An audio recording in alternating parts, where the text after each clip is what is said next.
মোৰ চুলিখিনি ইমান দীঘল হৈছে কেইদিনমানৰ আগতে মই কাটি উঠিছিলোহে আকৌ দীঘল হ'ল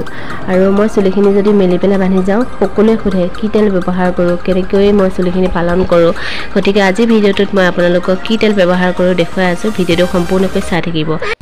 হেল্ল' গাইজ গুড মৰ্নিং স্বাগতম জনাইছোঁ ভ্লগছ অফ দীপিকা পাটৰ চেনেলটোলৈ আপোনালোক সকলোকে আশা কৰিছোঁ আপোনালোক সকলো ভালে আছে মোৰো ভালে এয়া ৰাতিপুৱা সোনকালে উঠি কাম বনখিনি কৰি আজৰি হ'লো আজৰি হৈ ধুনীয়াকৈ কুহুমীয়া গৰম পানী গিলাছ খাই ল'লো খাই লৈ পেলাই এয়া চুলিখিনি ফনিয়া আছে দেখিছে চুলিখিনি কিমান ধুনীয়া এটা শাইনিং উঠি আছে আপোনালোকে দেখিছে নহয় এয়া মই বেলেগ একো তেল ব্যৱহাৰ নকৰোঁ মই এটাই তেল ব্যৱহাৰ কৰোঁ সেইটোৱে হৈছে এয়া নাৰিকল তেল কোকোনাট অইল মই এই টেমাৰ নাৰিকল তেলটোহে ব্যৱহাৰ কৰোঁ আৰু যেতিয়া মই খানো এয়া চুলিৰ গুৰিয়ে খানি দিওঁ দেখিছে চুলিখিনি খানিব নালাগে একদম গুৰিৰ পৰা খানি যাব লাগে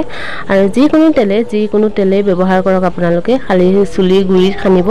যেনেকৈ আমি গছপুলি এটা ৰুলে গুৰিটোত পানী দিওঁ গছপুলিটো সোনকালে ডাঙৰ হ'বলৈ তেনেকৈ চুলিখিনি দীঘল হ'বলৈ হ'লে গুৰিত তেল লগাব লাগিব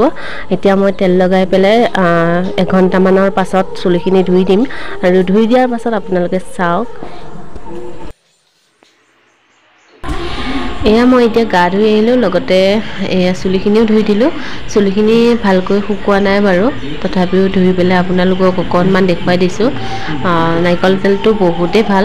আৰু লগতে ঘাঁ হোৱাৰ হ'লেও নাৰিকল তেল যদি সানি দিয়ে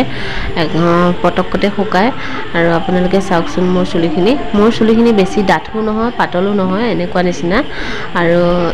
মই নাৰিকল তেলটো ব্যৱহাৰ আগতে কৰা নাছিলোঁ যেতিয়াৰ পৰা বিয়া সোমাইছোঁ তেতিয়াৰ পৰা নাৰিকল তেলটো ব্যৱহাৰ কৰিছোঁ এইফালে আমাৰ গোসাঁনীয়ে বেলুন ফুলাই আছে কাৰণ গোসাঁনীৰ জন্মদিনত এয়া বেলুন কেইটামান ৰৈছিলে তাকে ফুলাই পেলাই এয়া ঘৰত আকৌ ধুনীয়াকৈ লগাই দিছে দেখিছেনে জানো কাৰোবাৰ জন্মদিনহে আৰু এইফালে আমি খানাৰ আয়োজন কৰিছোঁ ৰাতিকৈ আমাৰ খানা আছে গতিকে এয়া আবেলি টাইমত ধুনীয়াকৈ কাটি বাছি ৰেডি কৰি থৈছোঁ এইফালে কি কৰি আছে দেখুৱাইছোঁ এয়া দেখিছে এইফালে গুচাই আছে হাঁহ বুলি ক'লে জিভা পানী পৰি যায় দেই আজি হাঁহৰ মাংস ঠিকছে খাব লাগিব আৰু এইফালে গোসাঁইহঁতেও ধুনীয়াকৈ এয়া চাফা কৰি দিছে সৰু ল'ৰা ছোৱালী আছে যিহেতু গতিকে এয়া সোনকালে কাটি বাছি ৰেডি কৰি দিব দিছোঁ আৰু আমিও ৰান্ধনি কামত লাগোগৈ আৰু আমিয়ে যিহেতু ৰান্ধনি আৰু এয়া মানুহজনে হাঁহ কাটি আছে দেখিছে খুৰাই কাটিবলৈ এলাহ কৰিলে গতিকে মানুহজনে কাটি দিলেহি আৰু লগতে ঠেং পেটুকা ভাজি আছেই নহয় মাটিমাহৰ তৰকাৰী কিমান সোৱাদ লগা হ'ব আজি খানাখন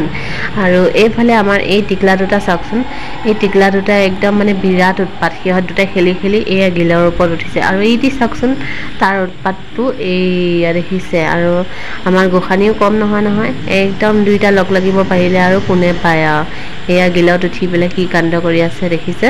আজি ভিডিঅ'টো ইমানতে সামৰণি মাৰিছোঁ যদি ভিডিঅ'টো চাই ভাল পালে লাইক কমেণ্ট শ্বেয়াৰ কৰিব লগতে যিসকলে নতুনকৈ চাই আছে তেওঁলোকে চেনেলটো ছাবস্ক্ৰাইব কৰি ল'ব বাই